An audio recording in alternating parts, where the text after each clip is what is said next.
जब हम स्पॉन्सर की बात करते थे किसी से तो कहते थे कि छोड़ो आपने क्या करना है जाके, लड़कियां हो क्या ही कर लोगी। और क्योंकि हम जब कुछ कर रहे होते हैं ना तब हमें कोई सपोर्ट नहीं मिलती, लेकिन हम जब कुछ करके आ जाते हैं या कुछ बन जाते हैं तो फिर लोगों को पता चलता है, तो फिर हमें सपोर्ट मिलते हैं। तो हम उसी सपोर्ट का जो है वो इंतज़ार कर रहे हैं।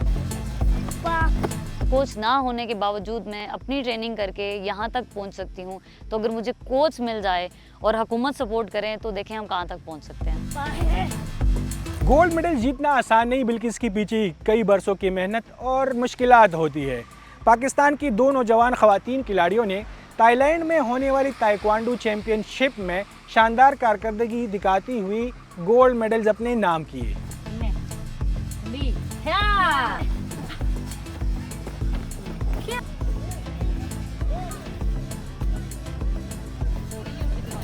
कराटे में मैं इंटरनेशनली 2019 में इंडिया को चित करके फाइनल में गोल्ड मेडल ला चुकी हूँ। उसके बाद ताइक्वांडो में मेरे पास 4 से 5 मेरे पास गोल्ड मेडल हैं, जिसमें मैंने इंडिया, श्रीलंका, कोरिया, चाइना और थाईलैंड जैसे जो प्लेयर्स हैं जो मज़हब की हैसियत भी रखते हैं उनको चित किया हुआ है। और अभी जब हम लोग रिसेंटली बात करें तो गोल्ड, 1 सिल्वर और 1 ब्रॉन्ज मेडल हम लोग जो है वो वहाँ से लेके आए हैं थाईलैंड से।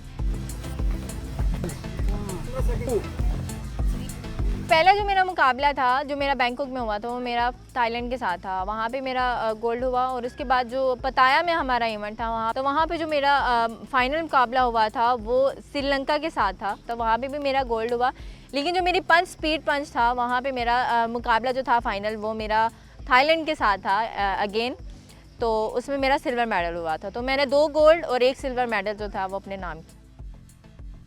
हमारा पैशन है ये, हम खेलना चाहते हैं, हम पाकिस्तान का नाम रोशन करना चाहते हैं, हम पाकिस्तान के लिए कुछ करना चाहते हैं। इंशाल्लाह हम लोग जो है वर्ल्ड चैम्पियनशिप खेलने जाएं और हम फीमेल्स होके गोल्ड मेडल लेके आएँ। एशिया में अपनी लोहा मनवाया है जिसमें 35 से ज़ायद ममालिक थे जो वर्ल्ड लेवल तक होता है, लेकिन फिर भी उसके अलावा चैम्पियनशिप जो हो वो वर्ल्ड चैम्पियनशिप हो जिसमें हम पाकिस्तान की नुमाइंदगी करें और उसके साथ साथ गोल्ड मेडल हासिल करें।